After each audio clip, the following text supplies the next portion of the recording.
नमस्कार साथियों, आज का जो वीडियो होने वाला है हम लोग एनसीईआरटी क्लास 6 की मैथ के सीरीज को आगे बढ़ाते हुए आज आपको हम अभ्यास प्रश्नावली 3.4 की सवालों को हल कराने वाले। चलिए फिर ज़्यादा देर नहीं करते हुए वीडियो को हम कर देंगे स्टार्ट। आपको स्क्रीन पे क्वेश्चंस दिखेगा और बाकी मैंने फ़ोन लिया है, मैं इसमें से आप लोगों को क्वेश्चन देख के बताऊंगी।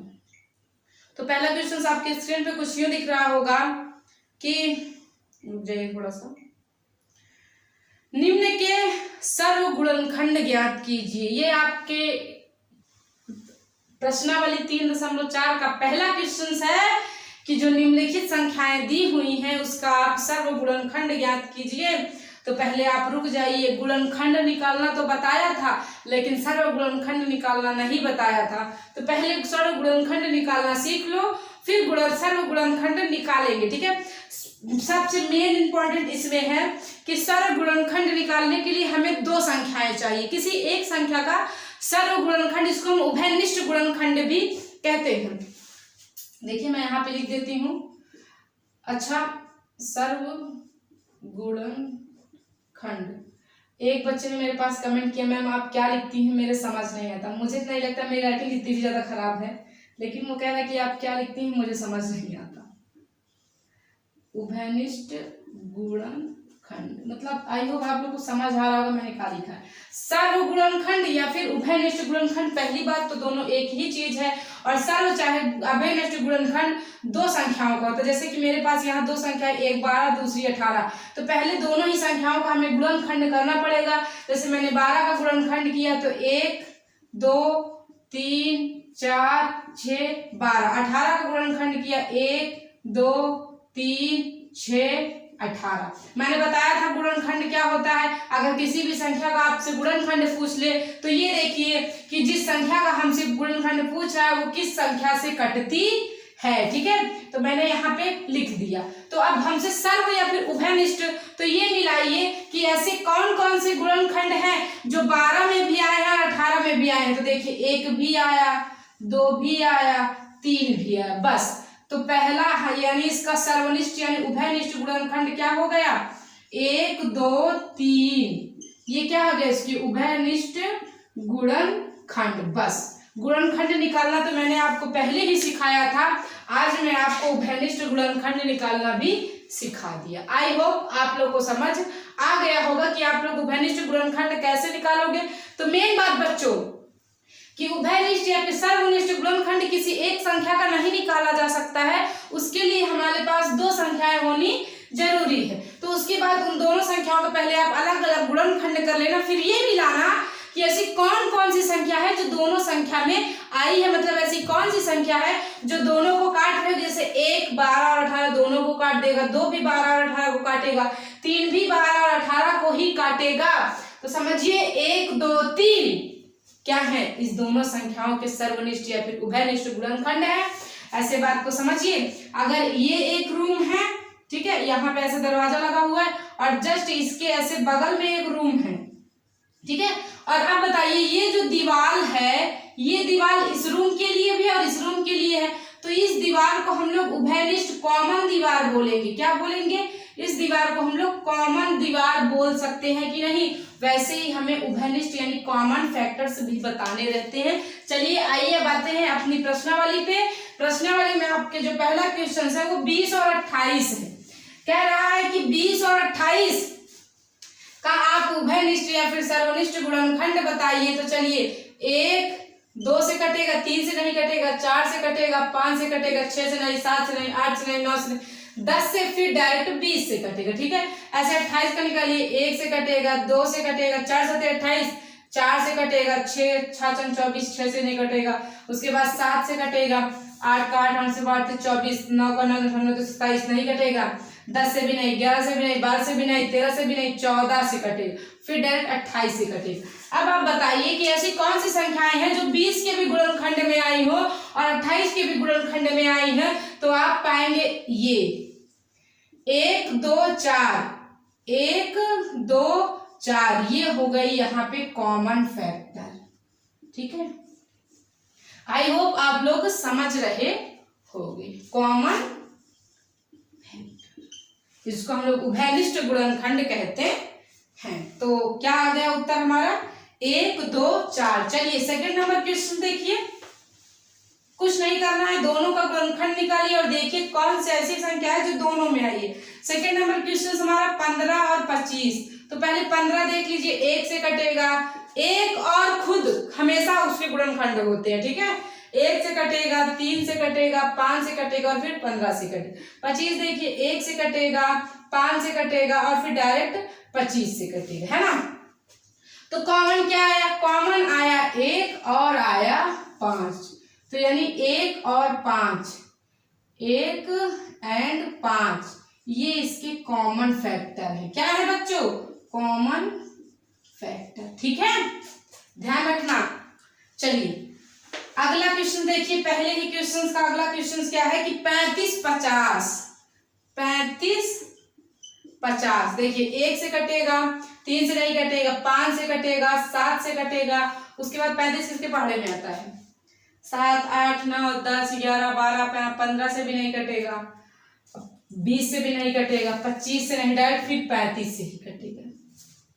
50 देख लीजिए, 1 से कटेगा, 2 से कटेगा, 5 से कटेगा, 10 से कटेगा, 25 से कटेगा और फिर डायरेक्ट 50 से कटेगा। कॉमन देख लीजिए क्या हुआ, 1 हुआ, 5 हुआ और कुछ कॉमन नहीं मिल रहा है। यानी 1 और 5 इसके उभयनिष्ठ गुणनखंड हो जाएंगे, ठीक है। आई होप समझ आ रहा होगा, मैंने इसीलिए पहले ही आपको बता दिया कि कॉमन फैक्टर होते क्या है। चलिए पहले नंबर की चौथा नंबर क्वेश्चन देखिए, कह रहा है कि 56 120।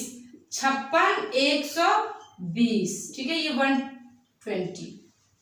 देखिए 1 से कटेगा, 2 से कटेगा, 3 से कटेगा, नहीं कटेगा, 4 से कटेगा, 4 का नाम 4 4 चौके 16 कटेगा, 5 से नहीं कटेगा, 6 से कटेगा, 6 से 42 48, उसके बाद 6 9 54 होता है, नहीं कटेगा। 7 8 56, 7 से भी कटेगा और 8 से भी कटेगा, 9 से कटेगा, नहीं कटेगा, 10 से नहीं कटेगा, 11 से नहीं कटेगा, 12 चौके 48 12 पंचे 60 नहीं कट रहा है, और 13 से देख लीजिए, 13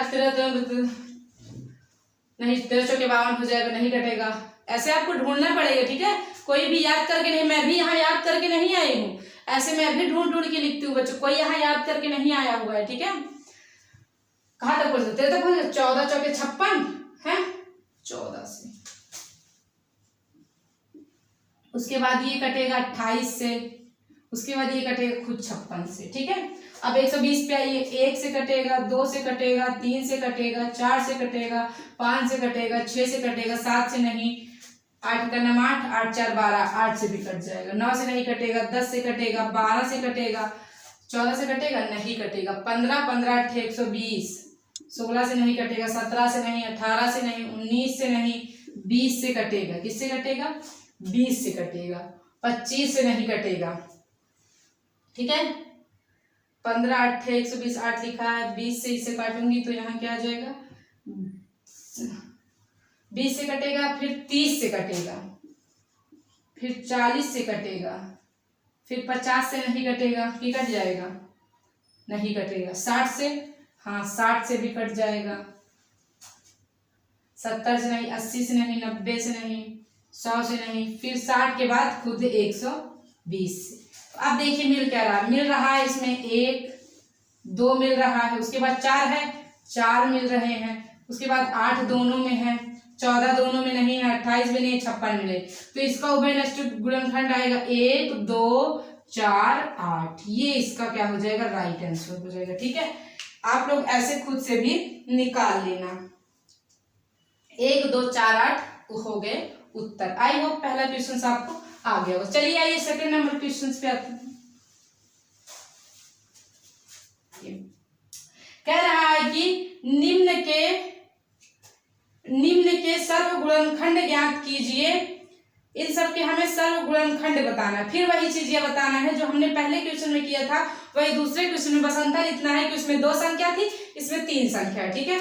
तो पहला क्वेश्चन में हमें बताना है 4 8 12। सबसे पहले सर्व गुणनखंड ज्ञात करने के लिए हमें गुणनखंड करना पड़ेगा, तो 1 2 4, 1 2 4 8, 1 2 3 4 6 12। देखिए 1 मिल रहा है, 2 मिल रहा है और 4 मिल रहा है। ये इसका क्या हो गया, सर्व गुणनखंड, जिसको हम लोग उभयनिष्ठ गुणनखंड कॉमन फैक्टर बोलते हैं।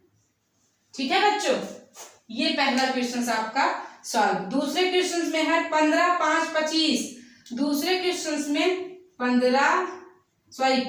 15, 25 है। ठीक है, 15, 5, 25।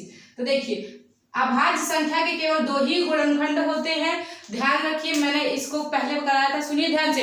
अभाज्य संख्या के केवल 2 ही गुणनखंड होते हैं, एक तो वो खुद होती है, दूसरा उस एक होती है। तो 5 अभाज्य था, इसके 2 ही होंगे। 15 देखिए 15 अभाज्य नहीं है, तो 1 होगा, 3 होगा, 5 होगा और 15 खुद होगा। 25 का देखिए 1 होगा, 5 होगा और 25 खुद होगा। तो यहाँ पे कॉमन मिल रहा है, 1 सब में है और क्या है, और देखिए 5 सब में है ना।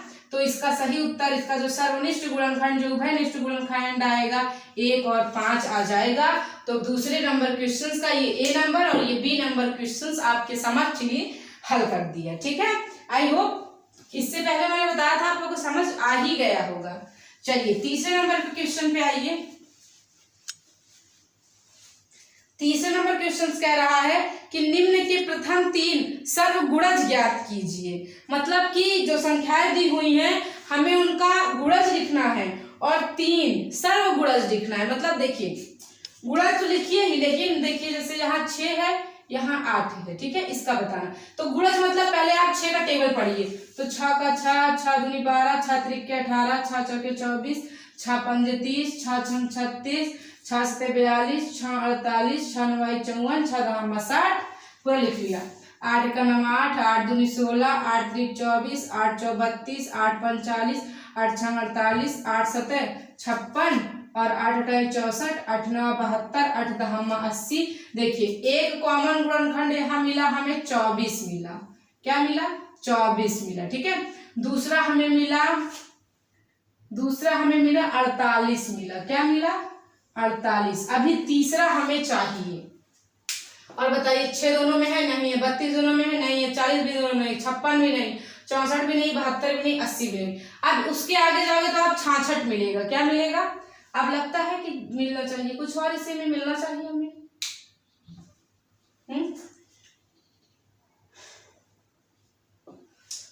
और चलिए आगे चलते हैं। अब इसके आगे अगर हम 60 का और लिखे, अगर हम 6 का और लिखे हैं तो यहाँ 66 आएगा, उसके बाद क्या आ जाएगा, 72 आ जाएगा ना। 60 के बाद अगला 66 फिर 72। तो ये देखिए 1 72 यहाँ, 1 72 यहाँ। तो इस सवाल में इसके प्रथम 3 जो क्या आ गए, जो प्रथम 3 इसके गुणज आए, वो पहला मिला हमें 24, दूसरा मिला 48 और तीसरा मिला 72।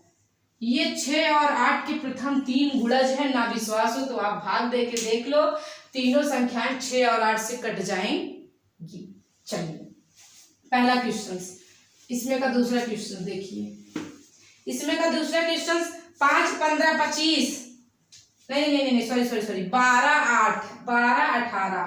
क्या है, 12 और 18। चलिए 12 24 36 48 60, उसके बाद क्या होता है 72, 72 12 से 84, 12 8 96 और 12 9 108, 12 दहमा 120।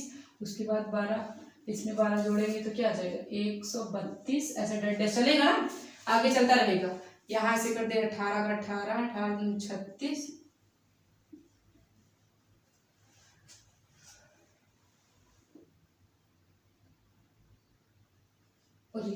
पास लिखे ना, थोड़ा सा जगह कम। देखिए 18 का 18, 18 पंजे, उसके बाद 90, फिर इसमें आप 18 जोड़ लीजिए। टेबल नहीं याद है ना बच्चों तो कोई दिक्कत नहीं। अब इसमें 18 जोड़ लीजिए तो यहाँ 8 आ जाएगा, यहाँ 10 आ जाएगा, फिर 8 8 16 और यहाँ 1 आएगा। तो नहीं इसमें 18 जोड़िए बस केवल। 8 8 16 126, फिर इसमें 18 जोड़ लीजिए। 8 6 14 हासिल 144, फिर उसमें 18 जोड़ लीजिए।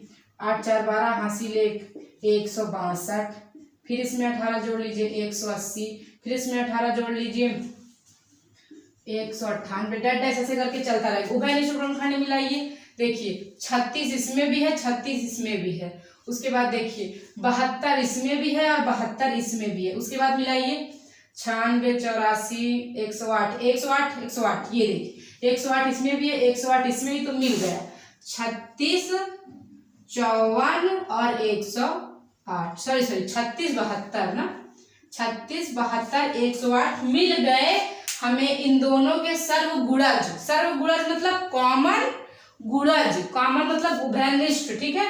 तो 36, 72, 108, 12 और 18 के सर्वप्रथम तीन गुणज हैं, ठीक है, पहले के भी। अभी और भी आपको मिलेंगे, लेकिन आप आगे जाओगे तो हमें 3 की जरूरत थी, 3 मिल चुके हैं।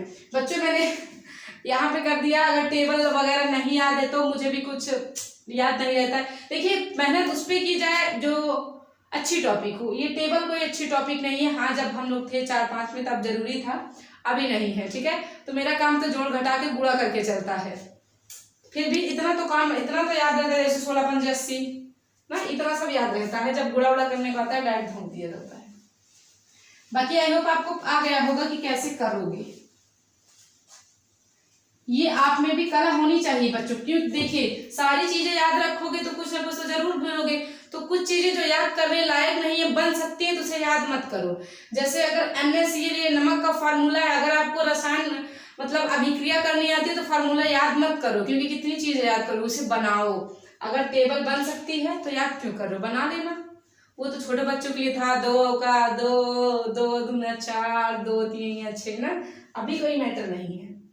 तो खत्म। तीसरा नंबर क्वेश्चन। चौथे पे आइए कि 100 से छोटी ऐसी सभी संख्याएं लिखिए जो 3 और 4 के सर्वगुणज हो। मतलब हमें 100 से छोटी ऐसी संख्याओं को लिखना है जो 3 से भी कटे और 4 से भी कटे। समझ रहे हैं? चलिए देखिए, लिखते हैं संख्या। 100 से छोटी लिखना है, 3 से भी कटनी चाहिए और 4 से भी कटनी चाहिए, ठीक है। चलिए यहां से लिखना शुरू करेंगे। तो सबसे पहली संख्या हमारी क्या आएगी? 12 आएगी। क्या आएगी? सबसे पहली संख्या हमारी क्या आएगी? 12 आएगी। नहीं तो ऐसे कर लो बच्चों, देखो तो ये तो अपना दिमाग काम करना चाहिए। ऐसे करो, मैं बताती हूँ कैसे करूँ। 3 और 4 से कटनी चाहिए ना, तो एक काम करो, पहले 100 से छोटे 3 के गुण लिख डालो। 3 त्रिका 3 दूना 6, 3 त्रिका 9, 3 चौ 12, 3 पचे 15, 3 छः 18 और 3 सत 21, 3 8 24, 3 9 27, 3 10 30, 3 33, 3 36, 3 39, 3 42, 3 45, 3 48 और 3 48 के बाद 30 में जोड़ेंगे तो 51, 3 54, 3 57 और 3 60, 3 63, 3 66, 3 67, इतना जो भी हो। नहीं यहाँ 9 आएगा ना। उसके बाद क्या आएगा? 9 9 3 12, तो यहाँ आ जाएगा 72। उसके बाद 75, उसके बाद 75 3 78, यहाँ आ जाएगा 81 83, 81 में 3 जोड़ेंगे तो 84, 84 यहाँ आ जाएगा 87, इसमें 3 जोड़ेंगे तो 90, 93, 96, 99। ये 100 से छोटे 3 के गुणज हैं, ठीक है। देख लो सारी संख्याएं मैंने लिखी हैं जो 3 से डिवाइड होगी, तो ये 100 से छोटे 3 के गुणज है। ऐसे ही 4 के गुणज लिख लीजिए जो कि 100 से छोटे। तो 4 का 4, 4 दूनी 8, 4 तीनी 12, 4 4 16, 4 5 20, 4 6 24, 4 7 28, 4 8 32, 4 9 36, 4 10 40, 4 44, 4 48, 4 52, 4 56, 4 60, 4 64, 4 68, उसके बाद 68 4 कितना होता है? 72, 72 4 76, 4 80, 4 84, 4 88, 4 92, 4 96, 96 4 100। 100 से छोटी लिखनी। चलिए इसे आप हटा दो क्योंकि 100 से छोटी। अब मिलाओ ऐसी कितनी संख्याएं हैं जो 3 के गुणज में आई हैं और 4 के गुणज में। तो पहला देख लीजिए 12 आया है। क्या आया है? 12। और थोड़ा सा आगे बढ़िए, थोड़ा सा और आगे बढ़ोगे तो 24 देख लो, 24 इसमें भी आया, इसमें भी है। और थोड़ा सा आगे बढ़ो तो 36, 36 इसमें भी आया, 36 इसमें भी आया। और थोड़ा सा आगे चलिए चलिए चलिए चलिए चलिए 48 पाएंगे। क्या पाएंगे? 48। यहाँ 2 संख्या देखिए, 1 2 3 छोड़ी और यहाँ 1 2 छोड़ी, तो 1 2 3 यानी 60 और 1 2 ये 1 2 3 यानी 72, 1 2 ये मिल रही होगी, 1 84 जरूर इसमें आया होगा कहीं, और इसके बाद 1 2 96 जरूर। तो ये देख लीजिए 12 24 12 12 5 32 36 12 चौक 48 12 पंजे 60 और 12 छंग 72 12 सतह 84 12 अठे 96। इससे क्या सिद्ध होता है बच्चों, ये आए 3 और 4 के सर्वनिष्ठ गुणनखंड। इससे क्या सिद्ध होता है आपको बताऊं मैं, हमसे कह रहा था कि 100 से छोटे 3 और 4 के गुणजों की मतलब सर्व गुणज बताइए ना। तो आपसे हमसे किसका पूछा था, 3 और 4 का, तो हमें करना चाहिए था 3 और 4 का गुणा, आ जाता चटनियाँ 12, और 12 का हमें 100 से छोटा गुणज निकाल लेना चाहिए था। जैसे देखिए 12 का 12, 12 दूना 24, 12 तीन 36, 12 चौके 48, 12 पंजे 60, 12 छंग 72 और 12 अट्ठे 12 सत्ते 84 और 12 अट्ठे 96। देख लीजिए यही गुणज यहाँ भी है और यही यहाँ भी है। तो आप इससे हो गया प्रूफ कि आप लोग ऐसे भी कर सकते हो, इसलिए मैंने ये पूरा आपको लिख के बताया। नहीं तो देखते मैंने पहले शुरू में 12 ही लिखा था, तो मैंने सोचा आपको डायरेक्ट बता दूं, फिर सोचा आपको समझ आना चाहिए। ठीक है, तो आप पहले तो 3 के गुणज लिख लो और फिर 4 के गुणज लिख लो और देख लो कि दोनों में क्या मिल रहा है। फिर हमसे 3 और 4 का पूछा था तो हमने गुणा कर लिया, 3 चौके 12 कर लिया। अब 12 के 100 से छोटे गुणज लिख लिए। तो देख लीजिए यही सभी गुणज हमें मिले भी थे, प्रूफ भी हो गया कि या ना तो ये गलत है, यानी हम ऐसे भी कर सकते हैं। चलिए अगला क्वेश्चन देखते हैं।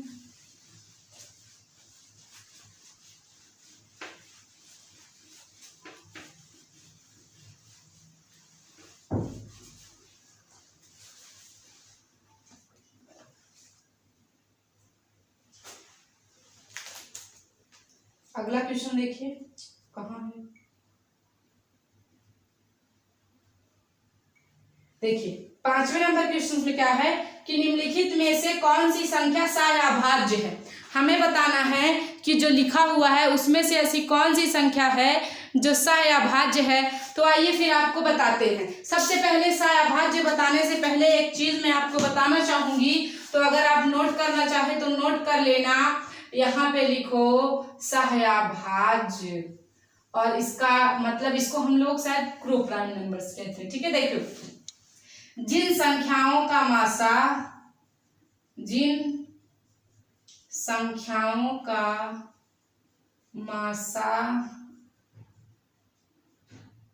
1 हो, उसे ही हम सह-अभाज्य संख्या कहते हैं।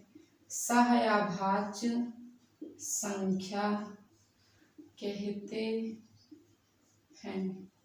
यहाँ जिन दो संख्याओं करो, जिन दो संख्याओं, अब सही है। चलिए इतना समझ में आ गया। क्वेश्चन पे आइए बताते हैं। सह-अभाज्य का एक प्रकार से, तो अगर आपको मैं मतलब बताऊं तो दो अभाज्य संख्याओं जब साथ में लिख दिया जाता है ना, तो वह अक्सर सह-अभाज्य में आती है। जैसे कि आपका यहाँ पहला क्वेश्चन 18 और 35 है। क्या है, 18 और 35 है। अगर आप 18 और 35 का मासा निकाल लो तो एक ही आएगा, तो यह भी क्या है, सर्वभाज्य। पहला है, बताना कि कौन सी संख्या है कौन सी नहीं है, तो पहले में लिख देना हाँ। दूसरे में बताना है 15 और 37। तो देख लीजिए 15 और 37 का कोई मेल जोल नहीं। आप पाओगे कि इसमें भी इसका जो आएगा वो एक आएगा मासा, नहीं तो ऐसे निकालो मासा। चलो 15 दूना 30, यहाँ 7 आया। अब क्या 7 से 15 कटेगा, 7 दूनी हो जाएगा 14, 1 से 7 कट जाएगा, तो मासा क्या आ गया, 1 आ जाएगा। तो जिन दो संख्याओं का मासा 1 उसे हम सह-अभाज्य संख्या कहते हैं। और हाँ, कई मैंने बताया कि जब दो अभाज्य संख्याओं को साथ रखा जाता है ना, कई बार भाज्य अभाज्य दोनों ही आ जाती है।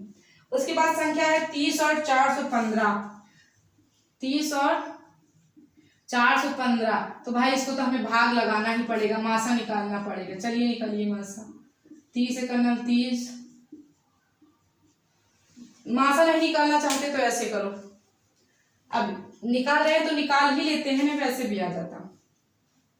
उसके बाद 30 त्रिक का 90 और 4 ये 12 हो जाता, 120 आ जाएगा। 3 बार ले चलो, 90 यहाँ आएगा, यहाँ 5 आएगा, यहाँ 2 बचेगा। 25 से 30 में भाग देंगे एक बार जाएगा 5 बचेगा, 5 में 25 से भाग दोगे तो देख लो कट गए, 5 25 यानी 5, इनका मासा क्या आ गया 5 आ गया, क्या आ गया 5। तो यानी यह संख्या क्या है सायाभाज्य नहीं है। इस बात को लिख लेना कि यह संख्या सायाभाज्य नहीं है, क्योंकि इसका 5 जो निकल के आया ना 5 मासा का मतलब एक प्रकार से समझिए मासा निकालते हैं ना दो संख्याओं का, तो ये पता चलता है कि जो मासा आई है उस संख्या से दोनों संख्याएं कट जाएंगी। तो जो 5 आया था ना वो दोनों संख्याओं को काट रहा था, इसीलिए मासा निकाला जाता है। उसके बाद देखिए 17 68, और चाहो तो आप ऐसे कर लो, चलो इसके गुणनखंड की संख्या बताओ। पहली बात तो अभाज्य है तो 1 और 17, 68 के गुणनखंड देखो 2, 3 नहीं होगा, 4 का नाम 4 से कटेगा, 5 से नहीं कटेगा, 6 से नहीं कटेगा, 7 से भी नहीं कटेगा, 7 7 7 4 7 56, 7 63 होता है, 8 8 64 हो जाएगा, 9 8 9 पहाड़ा 69 बहुत मुश्किल है, नहीं आएगा। उसके बाद 9 पहाड़ा, उसके बाद मैंने से 4 का नाम 4 का नाम 4, और उसके बाद कितना बचा 2, 4 7 28, 17 चौके 68, उसके बाद मान लेते हैं 68। तो बताइए क्या कुछ कॉमन मिला? कुछ कॉमन मिला? नहीं मिला, केवल 1 मिल रहा है। तो जब दो संख्याओं का मासा 1 आ जाए तो देख लो मासा मतलब वही एक प्रकार से कॉमन ही समझो, देख लो 1 आ गया, तो यानी यह संख्या भी क्या है सायाभाज्य संख्या, ठीक है, सायाभाज्य संख्या है। चलो उसके बाद अगले प्रश्न देखो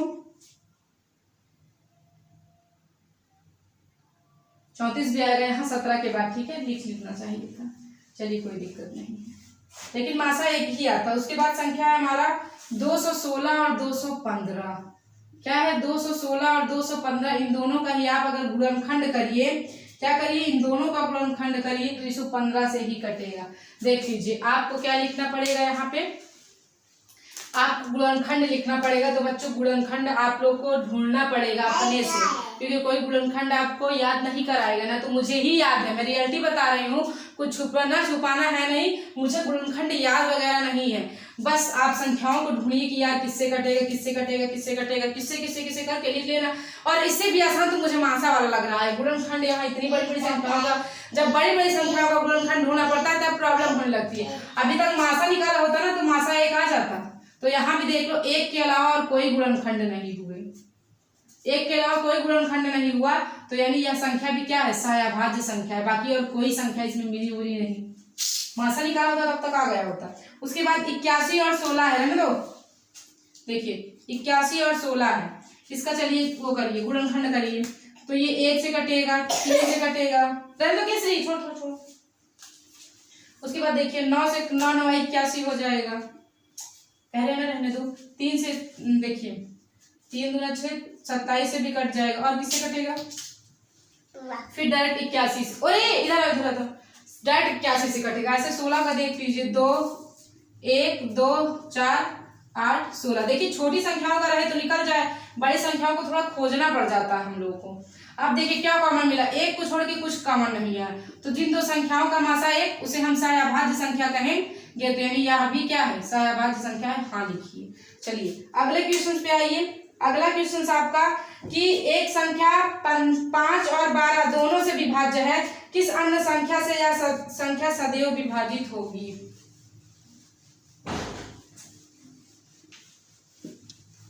बच्चों गुणनखंड मतलब आप लोग किसी भी चाहे मासा निकाल के कर लो चाहे वैसे कर लेना। इससे देखिए कोई संख्या है जो 5 से भी कटती है और 12 से भी कटती है, तो विभाज्य मतलब कट जाना, और रिमाइंडर या फिर शेष फल कह लो, क्या बचना 0 बचना, उसी को हम क्या कहते हैं विभाज्य कहते हैं। तो यहाँ कह रहा है कि कोई संख्या 5 और 12 दोनों से विभाज्य है, किस अन्य संख्या से यह संख्या सदैव विभाजित होगी, बताना है कि किस अन्य संख्या से यह संख्या सदैव विभाजित होगी।